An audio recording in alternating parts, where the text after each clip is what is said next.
quelques pages de l'histoire de notre pays, nous avons le plaisir, le bonheur de recevoir l'un des acteurs majeurs de l'histoire de notre pays. J'ai cité Vital Kamerhe, président de l'UNC, mais c'est aussi un des acteurs, un témoin de l'histoire de notre pays. Monsieur Vital Kamerhe, bonjour. Bonjour. Bonjour à tous les auditeurs de Radio Okapi. Nous sommes heureux de vous rencontrer aujourd'hui pour parler de l'histoire de notre pays. Aujourd'hui, nous allons nous intéresser un peu à la présence des Nations Unies en RDC.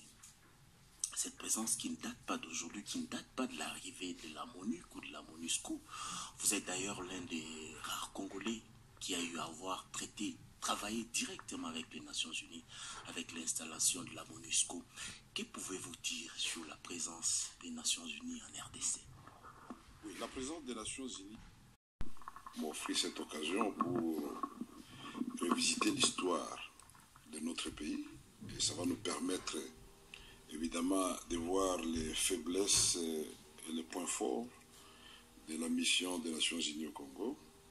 Mais la présence de cette mission, ce n'est pas un fait du hasard. Cette présence se justifie du fait que la paix, la sécurité étaient perturbées dans notre pays. Et pour en parler, il faut rappeler un fait majeur. Alors que les Zaïres de l'époque vivaient en paix, nous n'avions pas de conflits sur le territoire congolais, nous n'avions pas de rébellions, il faut le souligner à haute voix. Notre voisin, le Rwanda, a connu un drame en 1994, le génocide du Rwanda. Ce génocide du Rwanda a entraîné sur le territoire congolais près de 2 millions de réfugiés, Hutus, et parmi lesquels les ex-FARC Interahamwe et l'armée de Habyarimana défaite. Mais il faut souligner qu'à ce moment-là, les Nations Unies étaient présentes au Rwanda à travers la mission turquoise, une mission initiée par la France, mais il y avait aussi une deuxième mission qui était sur place. Qu'est-ce qu'il fallait faire à ce moment-là? Il fallait bien sûr appliquer le droit humanitaire international, laisser les gens en fuite de trouver refuge sur le territoire congolais. Il fallait d'abord désarmer les militaires, de séparer les militaires des civils, puisque les HCR n'a pas pour vocation d'héberger, de prendre en charge les militaires en fuite. Il y a une autre institution des Nations Unies pour faire ce travail. Mais on va mettre tout ce monde ensemble et ces gens vont traverser avec armes, bagages, argent pillé dans la Banque centrale du Rwanda pour venir s'installer au bord du lac Kivu, un jet de pierre du Rwanda. Et évidemment, le Rwanda va dire que cette présence menace sa sécurité. Et ça a été répété plusieurs fois. Et finalement, en 1996, nous allons apprendre comme un fait de génération spontanée qu'il y a une rébellion qui vient de naître à l'est de la République démocratique du Congo pour, soi-disant, libérer les Congo. Et il va être dénommé AFDEL.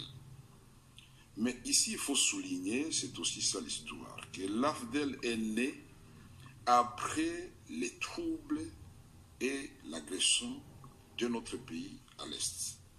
Et on va confier ce mouvement à Laurent Désiré Kabila. Mais une guerre, mais avec des agendas. Laurent Désiré Kabila, paix à son âme, grand patron de la dictature, avec l'aide de ses alliés du Rwanda et de l'Ouganda, il va commettre une erreur. Parce que ses alliés et lui n'avaient pas le même agenda. Lui, il avait l'agenda, bien sûr, de pacifier la République démocratique du Congo ou démocratiser, comme il le disait lui-même. Mais les autres avaient des objectifs. Premier objectif, anéantir leurs groupes armés sur le territoire congolais, les ADF Nalou, la LRA et les ex-FARC Interahamwe, pour que ces groupes ne constituent pas de menaces pour ces deux pays que je viens de citer. Deuxième objectif latent, mais c'est un secret de polichinelle, mettre la main sur les institutions de la République démocratique du Congo pour bien exploiter les richesses incommensurables et inégalées dont regorge notre pays dans la partie Est et d'ailleurs si l'ensemble du territoire congolais. Mais nous allons vivre un semblant de libération.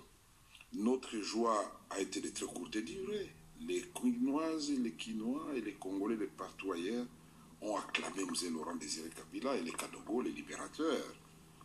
Mais quelle ne fut la déception du peuple congolais de constater que nous n'avions jamais connu des violations des droits de l'homme massives dans notre pays, où quelqu'un se permet de venir vous demander à vous, à votre femme et à vos enfants, et si vous avez de la chance, on ne viole pas vos filles ou bien votre femme, de quitter votre maison pour qu'ils s'y installent. Quelle ne fut notre déception de voir que la chicotte, la bastonnade qu'on avait connue à l'époque coloniale, restaurée dans notre pays. Et là, la population congolaise qui aime vivre en paix n'a pas supporté cette présence des alliés de M. Laurent Désiré Kabila. Il devait faire un choix entre continuer avec ses alliés, le Rwanda et l'Ouganda, ou rompre la coopération militaire. En bon patriote, il a fait le choix de rompre le 27 juillet 1998 la coopération militaire avec le Rwanda et l'Ouganda. Il avait demandé au général de l'époque de conduire avec le ministre Manze, le général James Kabarebe et le général ougandais avec leurs officiers au Rwanda et en Ouganda. Mais 5 jours après, l'avion d'ICAL, Congo Airlines, est intercepté à l'est de la République démocratique du Congo, à bord James Kabarebe en personne, pour prendre la direction de Kitona. Et ce fut le début le 2 août de la vraie guerre d'agression, que la communauté internationale n'a pas voulu nommer par hypocrisie.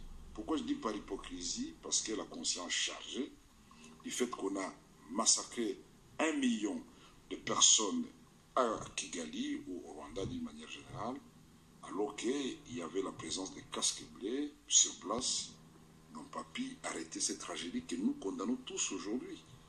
Mais ce n'est pas à la République démocratique du Congo de payer les frais des conflits internes au Rwanda. Il faut qu'on se mette d'accord à ce niveau-là.